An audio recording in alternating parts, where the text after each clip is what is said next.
What's happening, everyone? Welcome back to Beginning Bourbon. This is Brian. I hope everyone has had a fantastic Christmas and you are set up for a wonderful and safe New Year's. Here's to hoping 2021 is better than 2020.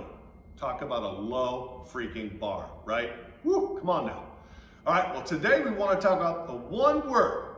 Talk about the one word that we do not, absolutely do not want to use when we describe how a whiskey or a bourbon in particular tastes.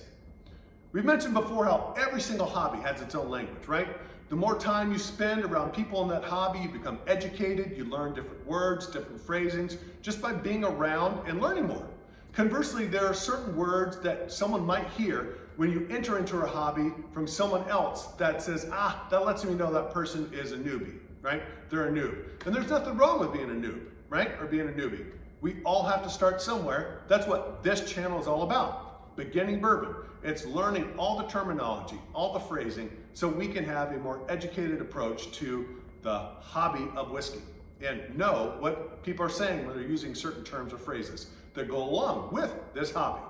So the one word we don't want to use at all when we are describing bourbon, how it tastes, is the word smooth. You heard me. Do not use the word smooth. Now, to many bourbon aficionados, the word smooth is a four-letter word. It is nails on a chalkboard. They will look down upon you neophyte that would dare utter such a horrible term as the word smooth. Now, that's not me. The reason why I don't like the term smooth is because it's not very helpful, right? It's pretty vague, it's nebulous, it's not specific at all. It doesn't help you, the person, know what you liked about that glass of bourbon. Because almost always, if someone says, gosh, that was a smooth glass of bourbon, what they're trying to say is that was enjoyable. I like that. That tastes good. So next time, when you sip a bourbon that you've never had before, and you're tempted to utter that word, stop. Don't go with the smooth word. Don't use it. Don't use it. I want you to sit and think about, what am I trying to say?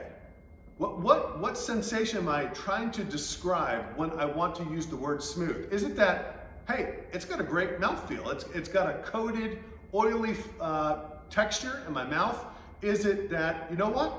The flavor profile isn't like overly outrageous. It's not offensive, it's not overpowering, it's not overwhelming. It's got a nice, easy flavor. Are you trying to say that, hey, when I swallow the whiskey, I don't get that burny feeling, what we call a finish. I don't get that burny feeling and that settles right here, what we call a Kentucky hug. I don't get that. Is that what you mean? So think about what you're trying to say when you use the word smooth. Is it, man, it just doesn't taste overwhelmingly powerful. I don't get that burn when I swallow the bourbon. It's got a great oily coating of the mouth. Is that what I'm trying to say? Think about those things. Those are the things that are helpful, that will help you find similar bottles or similar experiences that you enjoy.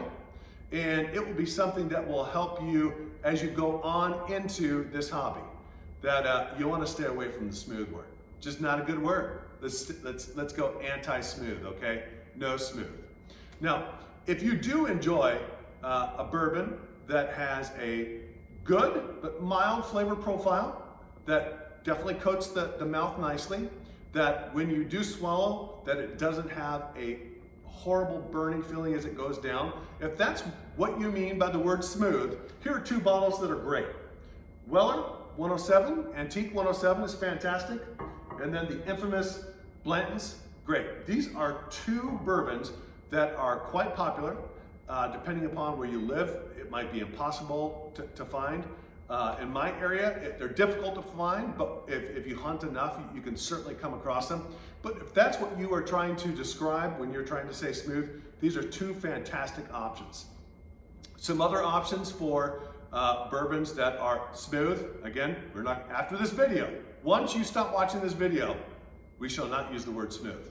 But when it comes to great mouthfeel, not an offensive, horrible flavor, something that's really kind of a muted flavor, and something that doesn't have an offensive burn as it goes down as far as a finish. Angel's Envy, Basil Hayden, Those are other bourbons that usually people will describe as smooth. So, now you have it. Let's not use that S word at all anymore. Let's try and be a little bit more creative as to what we're trying to describe. I wish you all a wonderful, happy new year. Everyone take care and stay safe, and we will see you all in 2021. Take care.